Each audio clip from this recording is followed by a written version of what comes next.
মজাদার করলা ভাজি একদম রেডি, তিতা ছাড়া। একবার হইলেও বন্ধুরা রেসিপিটি তৈরি করে নেবেন। আর দেখতে যেরকম হয়েছে, খেতে কিন্তু অপূর্ব, গরম ভাতের সাথে একদম জমে যাবে।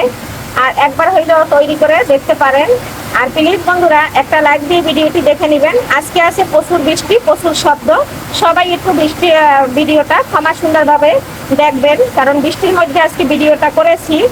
আর আপনারা ক্ষমা সুন্দরভাবে সবাই একটু দেখবেন। আর সবাই একটু বাহিরের সাউন্ডটাকে, নয়েজটাকে একটু ক্ষমা সুন্দর দৃষ্টিতে দেখবেন। আর লাইক দিয়ে ভিডিওটা কন্টিনিউ করবেন। নমস্কার বন্ধুরা, সবাই কেমন আছেন? আমি পাপড়ি কিচেন অ্যান্ড ব্লগ থেকে চলে আসলাম নতুন একটা রেসিপি নিয়ে। আজকে আপনাদের সাথে শেয়ার করব তিতা ছাড়া করলা ভাজা। এখানে কিন্তু বড় বড় করলা নিয়েছি। দুইটা করলা হালকা পেকে গেছে, আর একটা কিন্তু একদম কাঁচা আছে। তাই এই যে এটা কিন্তু কাঁচা, তাই আমি কেটে নিয়েছি। এভাবে করলা ভাজলে বাচ্চারা বড়রা সবাই চেটে পুটে খাবে। তার কারণ এভাবে করলা ভাজলে একটু তিতা লাগে না। তবে আমি কিভাবে রেসিপিটি তৈরি করি বন্ধুরা, সাথে থাকুন, দেখতে থাকুন। করলাটা ভাজি করার জন্য শুধু ব্যবহার করব হলুদ আর একটু লবণ, আর কিছুই ব্যবহার করব না। লবণটা স্বাদ অনুযায়ী দিয়ে দিয়েছি, আর এখানে দিয়ে দিচ্ছি হলুদ আর লবণ দিয়ে খুব সুন্দর করে মেখে নেব। কাছে এবং দূরে, দেশ ও দেশের বাহির থেকে যারা আমার ভিডিও সবসময় দেখেন এবং সুন্দর সুন্দর কমেন্ট করেন এবং অনেক অনেক উৎসাহ জাগান ভিডিও করার, তাদের জন্য রয়েছে মন থেকে অনেক অনেক ভালোবাসা আর অফুরন্ত দোয়া এবং আশীর্বাদ, শুভকামনা রইল সবার জন্য। সবাই আমার পাশে থাকবেন, আমাকে ভালোবাসা দিবেন, আর এভাবে একটু একটু করে এগিয়ে নিয়ে যাবেন। এই যে করলাটা মেখে নিয়েছি, চুলার উপর ফ্রাই প্যান দিয়ে দিয়েছি। এখন ফ্রাই প্যানে তেল দিয়ে দিচ্ছি, আর এই যে এইটুক তেলের ভিতরেই আমি সব করলাগুলো ভেজে নেব। এখানে এইভাবে করলা ভাজি করলে তেলের পরিমাণটাও কম লাগে। কথা কি বোঝা যায় কিনা জানি না, বাহিরে প্রচুর বৃষ্টি হচ্ছে। আর সবাই তো জানেন বন্ধুরা, আমি ভিডিও করার সময় আমি ভয়েসটা দিয়ে দেই, পরে কিন্তু আমি সময় পাই না। এখন বাজে ভোর 5টা। করলাগুলো এভাবে খুব সুন্দর করে একদম দিয়ে দেব, দিয়ে খুব সুন্দর করে উল্টে পাল্টে ভেজে নেব। আর ভাজতেও কিন্তু বেশি সময় লাগে না, একদম খুব কম সময় লাগে।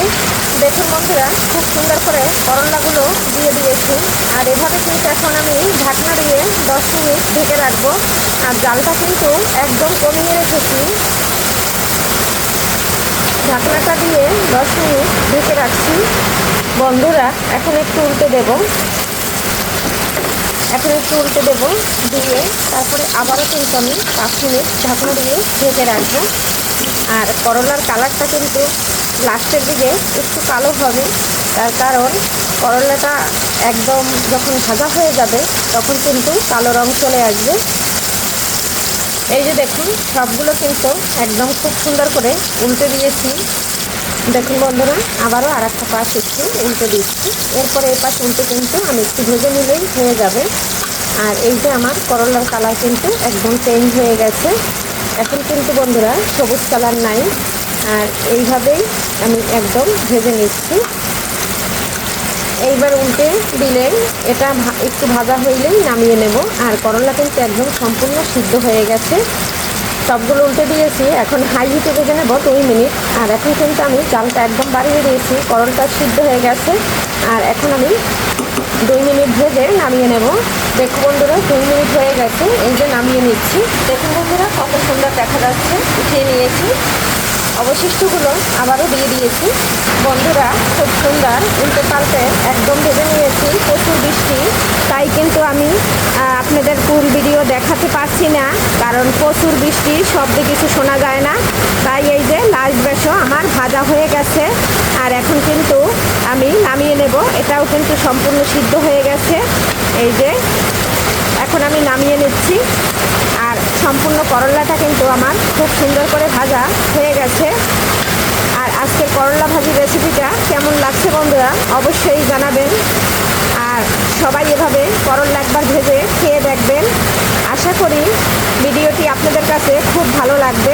তিতাবিহীন করলা ভাজি, আর একবার খেলে বন্ধুরা বারবার খেতে চাবেন। গরম ভাতের সাথে করলা ভাজিটা একদম জমে যায়। আর যারা তিতা পছন্দ করেন তাদের তো কোনো কথাই নাই। ডায়াবেটিসের রোগীদের জন্য করলা কিন্তু খুবই উপকারী একটা খাবার।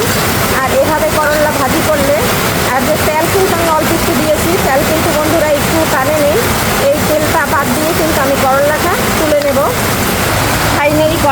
ভাজা হয়ে গেছে, একদম তুলে নিয়েছি। সবাই ভালো